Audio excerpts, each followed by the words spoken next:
What I'd like to go over with you in the time that we have remaining is a series of 3 psukim in the Torah that seem to be organized in a very strange fashion.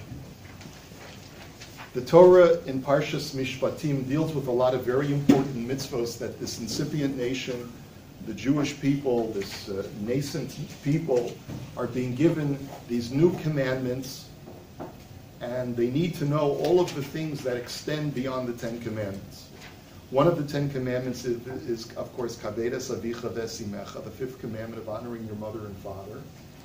And so therefore it's not surprising that we see an elaboration of this mitzvah in Parshas Mishpatim. The Torah says in Perek Chaf Aleph Pasuk Tesvav, source number 1, Umakei aviv v'imo mos yumas. A person who strikes his mother or his father shall be put to death. Next pasuk, V'gonev ish u'mecharo v'nimtza biyado mos yumas. If a person kidnaps another human being, and that kidnapped individual is found in the possession of the kidnapper shall be put to death. This has nothing to do with honoring your parents, right? This is a separate, completely separate mitzvah. Like that guy in Cleveland last year, remember? Or 2 years ago? You know, remember that story? He had kept these girls in his basement for 10 years. So he was incarcerated for over 100 years. That was his sentence, and he committed suicide in prison. So the Torah says that was the just end for this person, because he deserved to be put to death for kidnapping people. Nothing to do with the mitzvah of honoring your parents. Right? Now let's look at the next pasuk, pasuk Yud Zayin. U'mekalel aviv v'imo mos yumas. If a person curses his mother or his father, he shall be put to death. So the question is very simple. The Torah has a sequence and order and a purpose for everything that it does. It's a divine text. Why would HaKadosh Baruch Hu organize the mitzvahs in this way? If you strike your parents, you're put to death. If you kidnap a stranger, you're put to death. And if you curse your parents, you're put to death. You got 2 mitzvahs having to do with parents. One is striking a parent and one is cursing a parent. And in between those 2 mitzvahs, the Torah puts in a mitzvah that has nothing to do with your interaction and your relationship with a parent. It's got to do with kidnapping. What does kidnapping have to do with my relationship with my mother and my father? Yes? Well, I think what Hashem is trying to say here is that if you obey all of these mitzvahs, like, I guess you could, is this like, the 10 Commandments you're talking about? Well, this is not part of the 10 Commandments. Okay. 10 Commandments were last week. Right, okay. Well, I think what he's trying to say is that, you shouldn't do this either, because every good thing that you do really brings you closer to Hashem. Every mitzvah that you do. Unquestionably so. That's certainly true. But if the Torah is going to discuss different mitzvahs, you should discuss 2 mitzvahs that are exactly the same or exactly dealing with the 2 same parties in sequence, and then go on to kidnapping. What the Torah should have done is, it should have said first, don't strike your parents, don't curse your parents. In either event, you're going to be put to death. Don't kidnap people. That's not nice either. And if you do so, you're going to be put to death. But that's not what the Torah does. It says first, don't strike a parent, and if you do so, you die. Don't kidnap a stranger, and if you do so, you'll die. Oh, and by the way, getting back to our parents, don't curse a parent, because if you do so, you'll be put to death. It's completely disjointed, totally out of order. Does the question register with you? Okay, good. Let's take a look at the Ramban, who addresses this issue from a number of different angles. Umakei aviv v'imo mos yumas. The Ramban says, K'var lamdu chachamim shemitato b'chenek. Our sages tell us that if a person strikes a mother or father, he gets put to death through strangulation, which is the less severe form of execution. It's a more painless form of execution. Ulakach somach lo v'gonei vishu mecharo shegam hu ba'ota mita. So, says the Ramban, that's the reason why kidnapping comes immediately afterwards, because the penalty for kidnapping is also death by strangulation.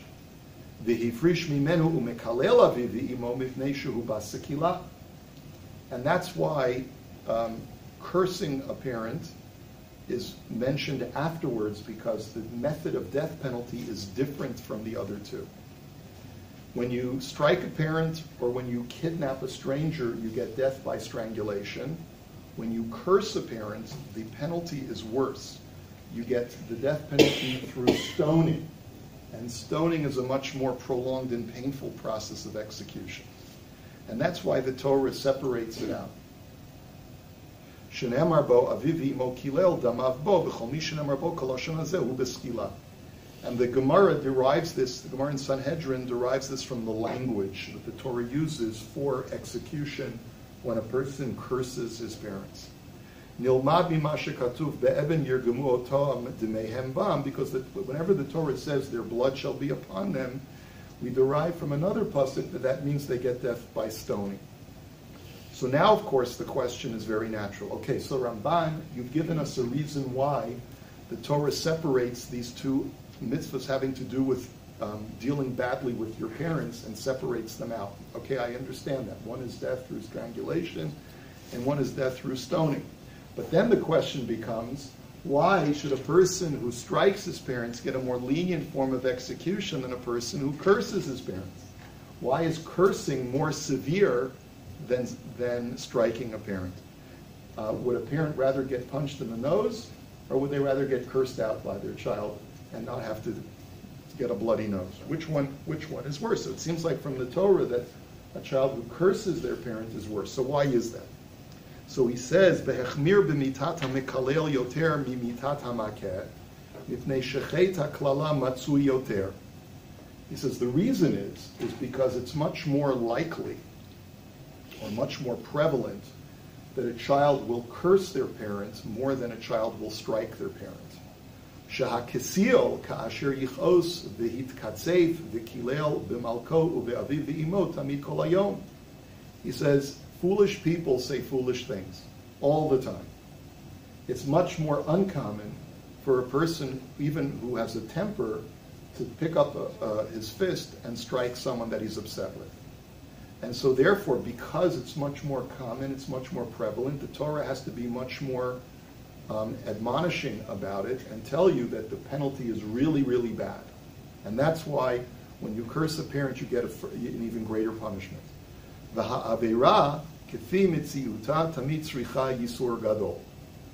And therefore, he says, the more prevalent sin requires a greater affliction as a disincentive for committing that Aveira, because you'll think twice.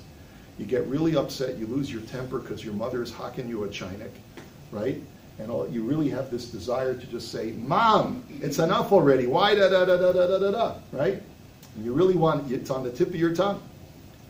But now you remember, wait a minute. Isser skila, death by stoning. I better be really careful. If it was death by strangulation, maybe I'd be prepared to say it, because I really got to get this out. But death by stoning, no. Okay, so that's the attitude that the Ramban is taking as to why this mitzvah has a separate death penalty to it. How would you define cursing? Okay, we're not there yet. We're not there yet. But we will get there. Cursing a parent means using God's name, saying, "May God strike you down," is really what a curse is. Okay? But in any event, O mitnei, I'll give you another reason, says the Ramban. You know why the death penalty is more stringent for cursing than for striking?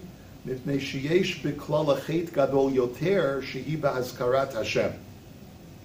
The reason is because you're invoking God's name when you curse a parent. May God strike you down. God damn you, right, is essentially a curse. If you say to a person, God damn you, you're essentially cursing that person with God's name. And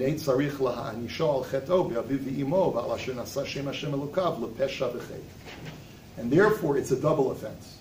When you strike a parent, you're only offending the parent. But when you're cursing a parent, you're not only offending the parent, but you're offending God as well by invoking his name in this dastardly deed. Okay, so, by the way, I saw a couple of Meforshim who actually enhanced this commentary. And they say like this: when a person is impelled, when a person is brought to a state where he's going to strike his parent, that person must be a very unrefined individual. That person must be a boor. What person would lift up a hand to any human being? This clearly is an unrefined individual. But when a person uses their tongue to inflict pain upon a parent, then you're dealing with a more sophisticated kind of person. And that's the reason why they deserve a greater penalty, because they're more refined. And your refinement demands of you more. So that's another way of perhaps looking at it. But now let's take a look at his last statement, where he says as follows: the Hagon Rav Sadia Omar, ki hichnis davar hagonev ish beinehen. Rav Sadia Gaon says, you want to know why the law of kidnapping comes in between these two mitzvahs?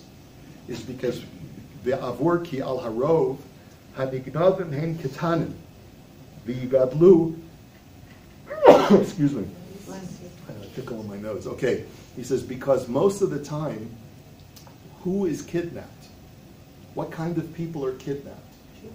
Children, right? Think about the picture on the milk carton, right? You know, in Canada they don't have milk cartons, but in the U.S. they have milk cartons. You know, the proverbial child on the milk carton. You don't know what I'm talking about. You do? You know what I'm talking about? Okay, right, okay. So these children are kidnapped much more commonly than grown-ups are. Okay? And the Allah Shir Nas, so he says, Ki al harov, yeah, so he says, V'yigadlu b'makom acher, v'lo yakiru avotam, v'yavoshi yakum v'yikalulun. And guess what's going to happen? A child who's been kidnapped and has been raised by another family will not know who his true parents are. And then he'll grow up and he'll meet his real father or mother in the marketplace one day, and not realizing that this is his father will cut him off in line or do something else that he's offended by. And he'll curse him out or he'll strike him without realizing that it's his own father. So who's responsible for the sin of a child striking or cursing his parent? It's the kidnapper. He says, V'lachein ra'ui lahanish haganav b'mita kahem ki ha'onesh hu alav. So therefore, who's worthy of the penalty for what the child has done? The child is really innocent. The child didn't know. But who caused the child to strike her parent or curse a parent? The kidnapper. Because if he hadn't kidnapped this child, the child would have known who his real father and mother are. And that's why the Torah puts this mitzvah in between these two mitzvahs, which deal with mistreating your parents. Now, this is a very important point, and I want to dwell on it for just a moment. But before we do, I want to show you a beautiful explanation from Rav Zalman Sorotzkin, who wrote the Sefer Oznaim LaTorah a few decades ago. Has some beautiful commentaries. And in the Oznaim LaTorah, he quotes from, he's aware of the explanation of Rav Sadia Gaon that the Ramban and other Meforshim quote. And he writes like this, source number 3. Rabim tamahu, lama nemra PARSHA zu acharei makei aviv v'imo. He says, many commentaries ask, why do you place the law of kidnapping immediately after the law of striking a parent? Aval im nizkor yemot olam, but he says, but let's remember biblical history. Ki al yedei zeh shebizah cham avi kenan et avi ve'asa bo chaburo, yarda avdut le'olam al pi kilolat Noach. He says, let's look back at history. The story of Noach after the flood. What happened with Noach after the flood? Noach gets drunk in his tent, and before Shem and Yefet can cover him up, his other son Ham comes in, ranks out his father by mistreating him, and injures him. According to our Medrash, Ham injured him by causing him to become no longer able to have children. And what does Noach do right afterwards? He curses Ham. So, and what was the curse that Noach gave to Ham? Eved avadim yihiyeh le'echav. Ham shall be a slave to his brethren. Ham shall be a slave to his brethren. Av kan al yedei zeh sheninsa b'Yisrael ish makeh aviv v'imo Mitrabeh ha'avdut. He says, and that's what's going on. He says, when society has broken down so much that a child can bring himself or herself to strike a parent, that is the thing that causes slavery to descend into the world, domination of the other.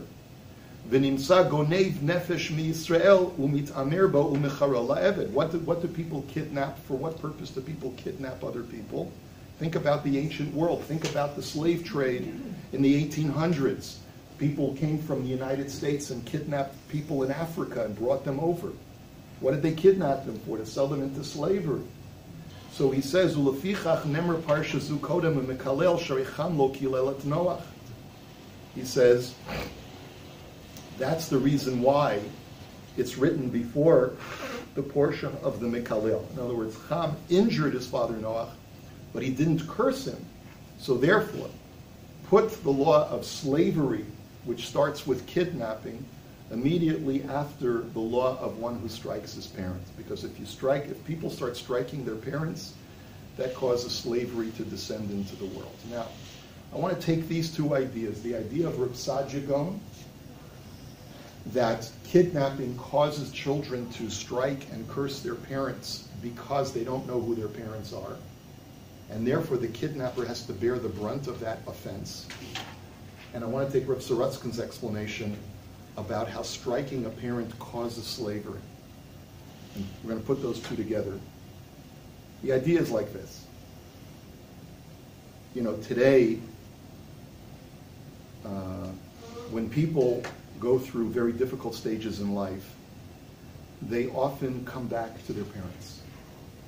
I don't mean come back physically, but they often, when they go into therapy, what does the therapist open up with?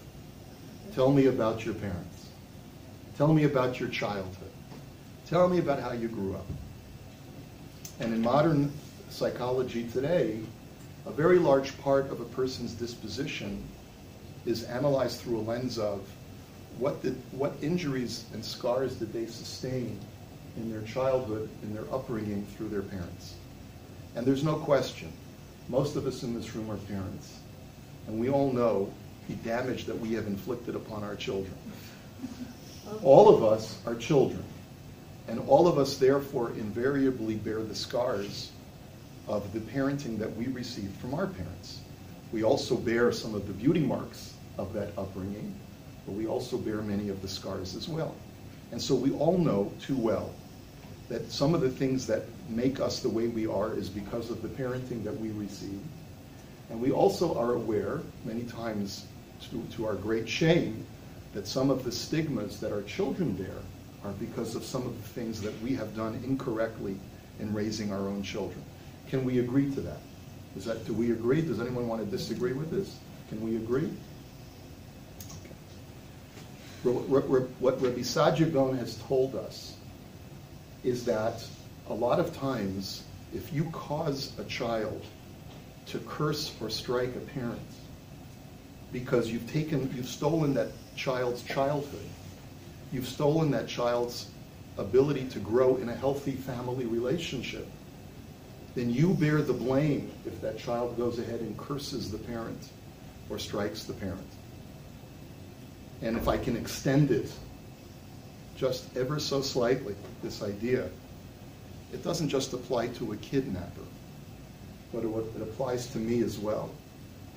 If I, as a parent, have done or said things that cause my child to want to curse me or strike me, then I'm no different from the kidnapper. I've stripped my child of the ability to love me.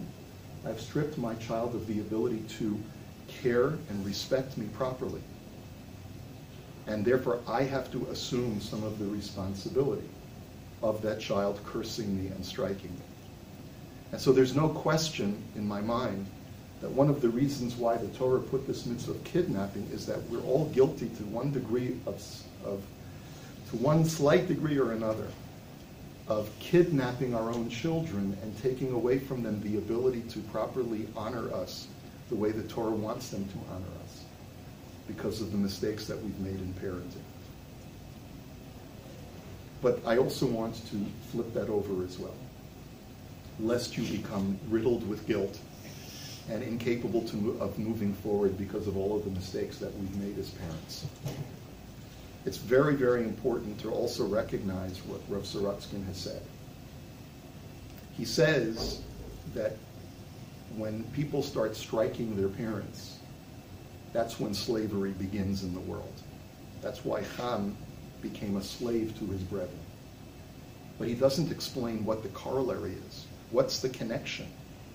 How do you correlate these two ideas? Why is it that just because a child strikes a parent, this should lead to one becoming a slave? And the answer is, quite literally, if you keep coming back to your anger at your parents, and that's the reason why I'm this, and that's the reason why I'm that, and that's the reason why I have this trait, and you did this to me, and you did that to me, then you've become a slave. You've essentially become a slave. You're not able to function. You've allowed yourself to be bound, to be arrested by the strictures of your upbringing, and you're not allowing yourself to move forward in life. And so you deserve to be a slave, because you're not going to be able to make anything of yourself, because you've allowed yourself to become paralyzed by the stigmas of your past. And I think, therefore, that you have to take a look at both of these Divrei Torah and allow them to complement each other.